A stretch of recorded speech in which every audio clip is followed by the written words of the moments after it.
Hi and welcome back to Tony's Workshop. I'm Tony and I have actually built my tank. So today what I thought I'd do is show you how I get the tank off the table lift onto the floor, and also sort of how I connect it up. And now it's fully complete as far as I'm going to go with this tank anyway.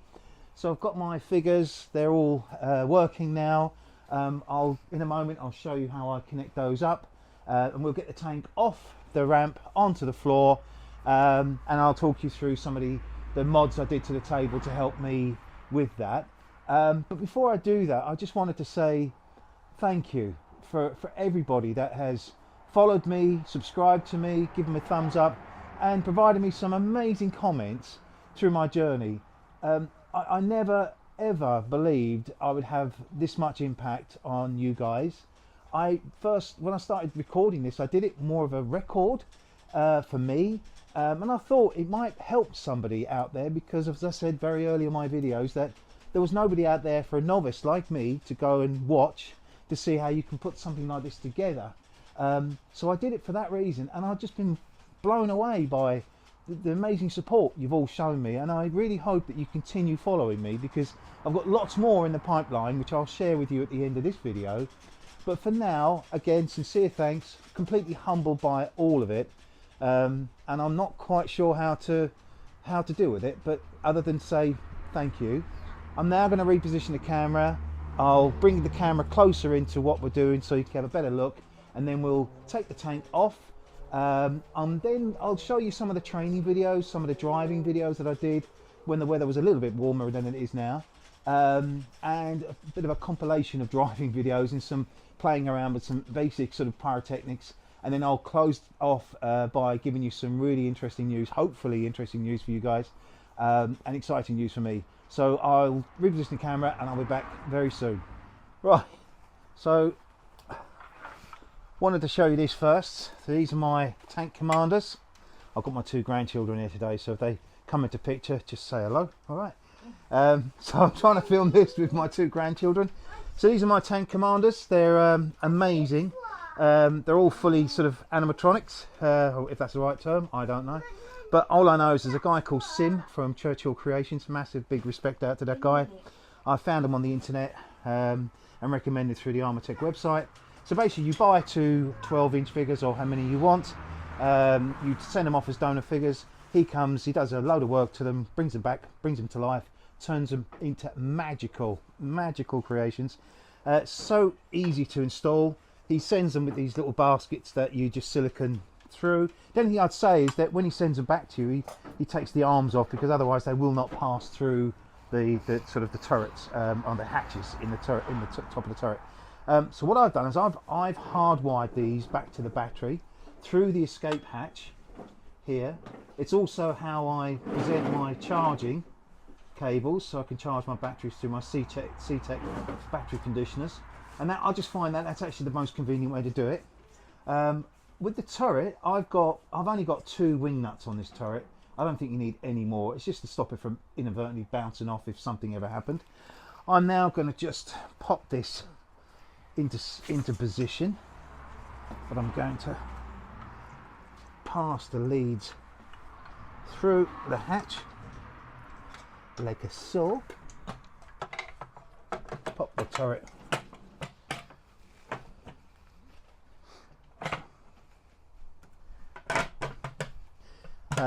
now typically if I was going to take this on a drive, I would fix these. I'll put a couple of fixings in this to stop it from doing anything turning untoward. But as I'm only going to be taking this off the ramp and putting it back on the ramp for you today, I'm not going to worry too much. So if I just now connect up these figures, you'll see them starting to come to life and do their own thing. I just love them. I think they're amazing. I'm like a big kid again. It's amazing. That, and then I'll just pop these cables back through into the escape hatch, close that up, and that's it. So they're now working, and they'll just do that and continue to do that until I turn them off. I just think they're amazing. So what we're going to do now is I'm going to get everything ready, get the tank started, we'll take the tank off the ramp, so I'll show you how I do that, and I'll then let you enjoy some of the training videos, the driving videos that I did in the sort of late autumn, for me getting used to driving this thing. And then I thought I'll get some pyrotechnics, some smoke bombs, and had a bit of fun in the garden. I've got to do a lot more work on that, and then once you've had a go and look at those, we'll bring the tank back up on the ramp, and then I'll tell you some exciting news. So I'll see you soon. So I don't know if you remember, but when I was doing this, I wasn't really sure what I was going to do with that. So what I've ended up doing, I've actually got the filler hose for the smoke juice, which I've got up here. I've trimmed. I've got a rubber grommet around it to stop it from slipping out. And basically, just when you want to fill up now, and I'll fill up the smoke oil, I'll just put it through that. I've already put quite a bit in there. I use little stowage bins on the back of the tank turret to store that, so that's safely stowed away in there.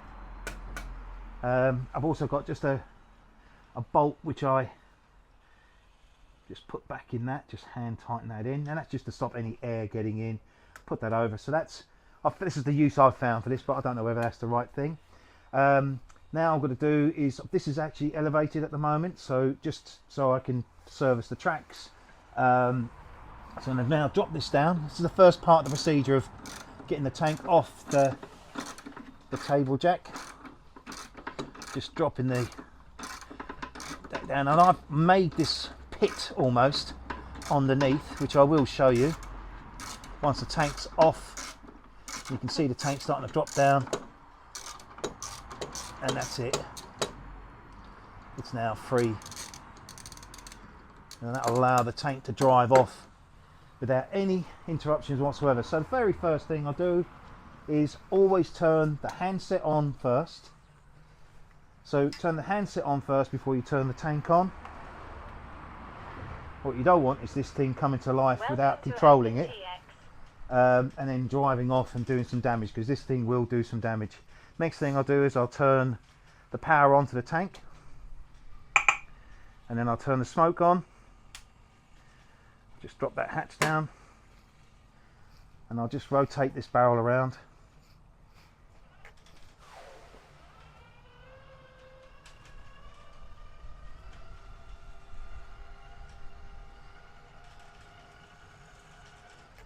And we're ready to start the engine.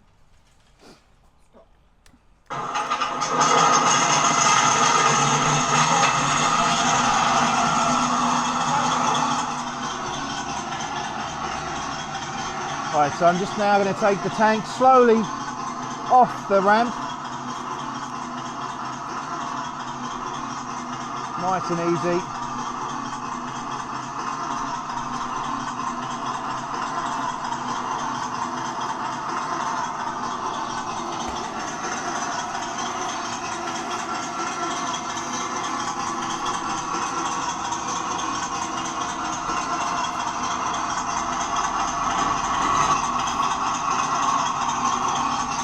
And that's it. So basically I've got these, let me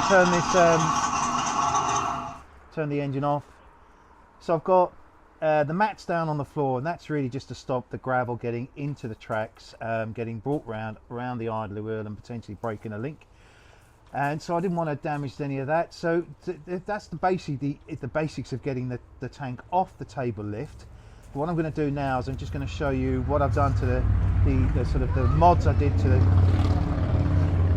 talk about mods, there's a whole load of Hell's Angels just driven past, amazing.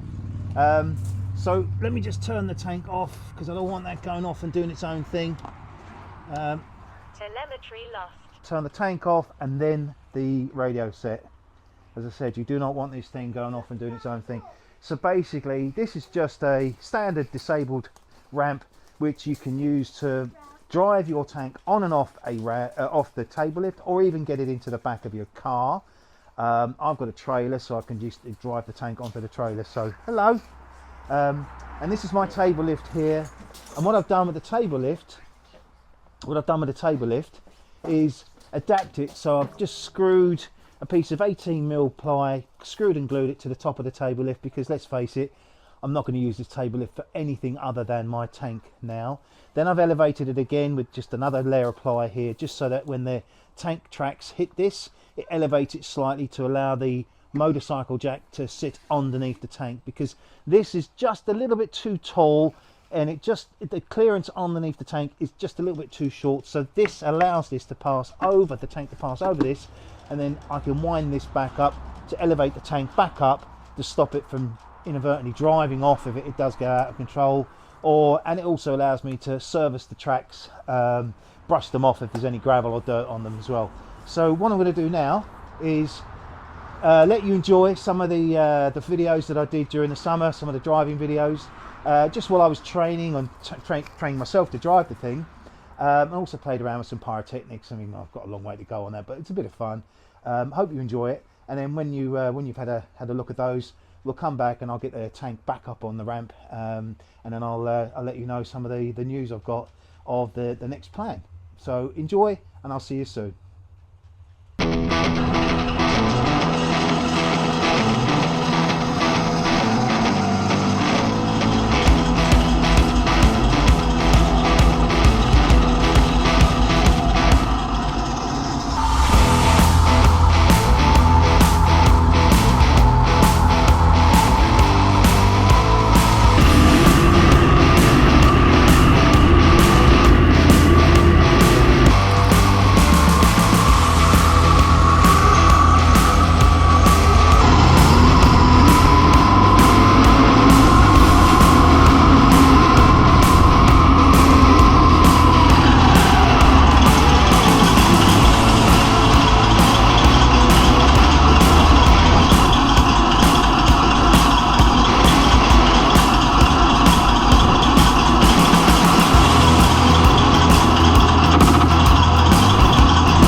Right, well, I hope you enjoyed that.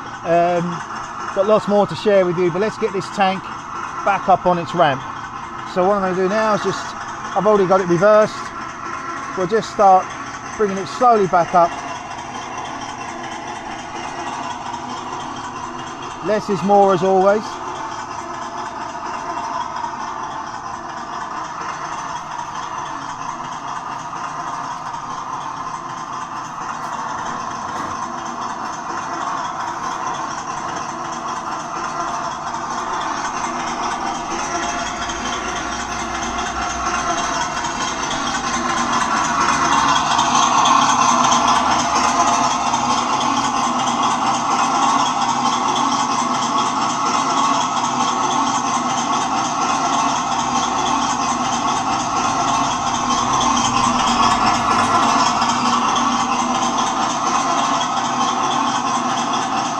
Rotate the turret round.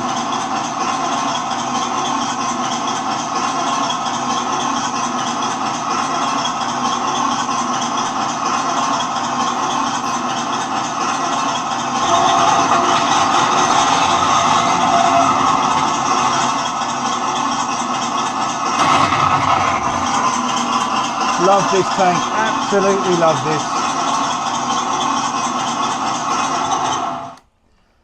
So what I'll do now is I'll just turn it off.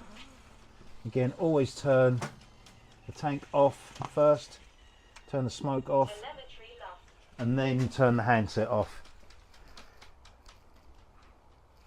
So now that's back up on the on its table. I'm just going to push that through,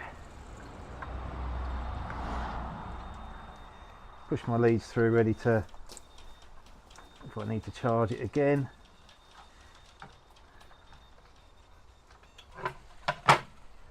Disconnect my little characters. I think his hands are getting cold. His sleeves are halfway up his arm. And then I'm just going to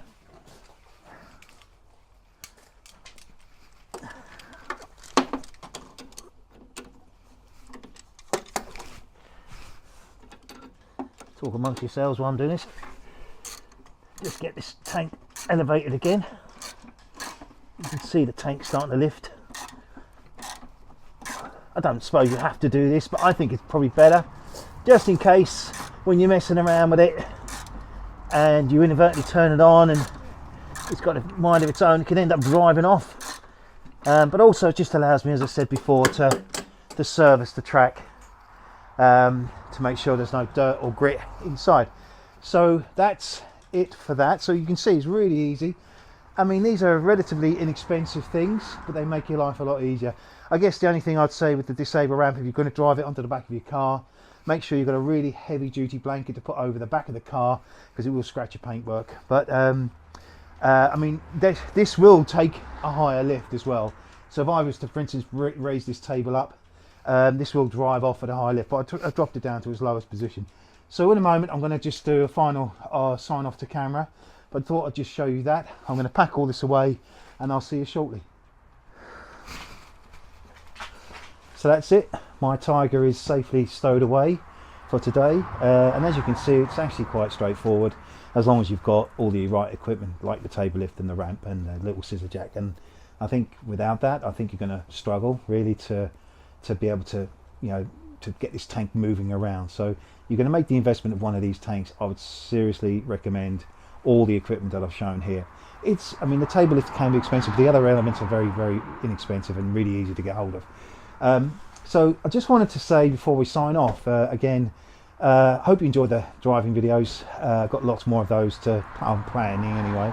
But I also wanted to say another massive thank you to all of you who have subscribed, thumbs up, and the amazing comments that I received from all over the world, and the regular comments I get from the regular followers. I love interacting with you guys. I've enjoyed every single moment of this journey, and I hope I've I've entertained you. So much so that I've gone ahead and ordered another tank from Armortek, which is the M26 Pershing tank, which is, if you don't know, is the tank that the US brought out as a, if you like, to directly compete against Tiger tanks and the Tiger, King Tiger. But by the time it got into service, it was the end of the war, so it didn't really get that much chance at the Second World War to prove itself. But nonetheless, an amazing tank. And what Armortek have done with the casting on the turret is the thing that ticked the box for me, and I've gone ahead and committed to buying one. And when I've got that, I will film every moment of that from the time I receive it, unbox it, and then build it with you guys step by step, as I did with the Tiger.